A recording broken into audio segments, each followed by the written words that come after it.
Hello, my name is Raissa. I'm going to be talking just a little bit today about Title VII of the Civil Rights Act. Sexual harassment is a form of sexual discrimination according to Title VII of the Civil Rights Act.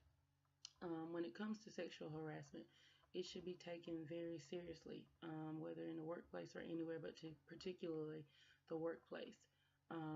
Any type of sexual advances or favor or anything that's asked for in return for sex should be reported.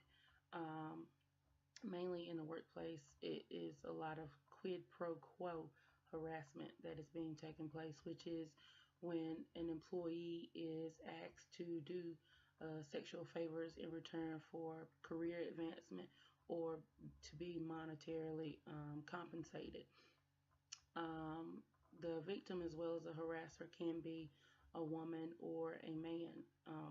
It could be your supervisor, it could be a coworker, it could be a non-employee, any of those. And it doesn't have to be always a man harassing a woman. It could be a woman harassing a man, or it could be someone of the same sex that is harassing you. Either way, it needs to be taken seriously and should be reported.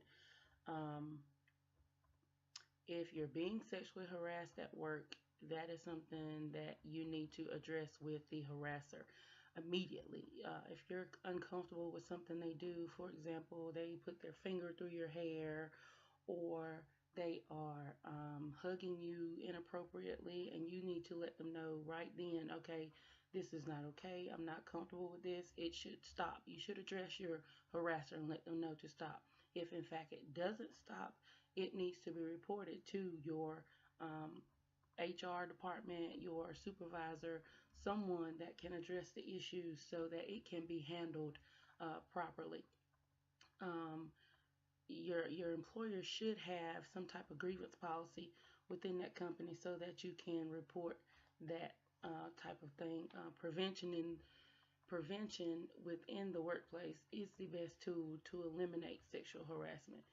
Employees could clearly communicate, or they should clearly communicate, that sexual harassment will not be tolerated at all. But sexual harassment is something that definitely needs to be addressed when it happens, and it needs to be addressed to the addresser.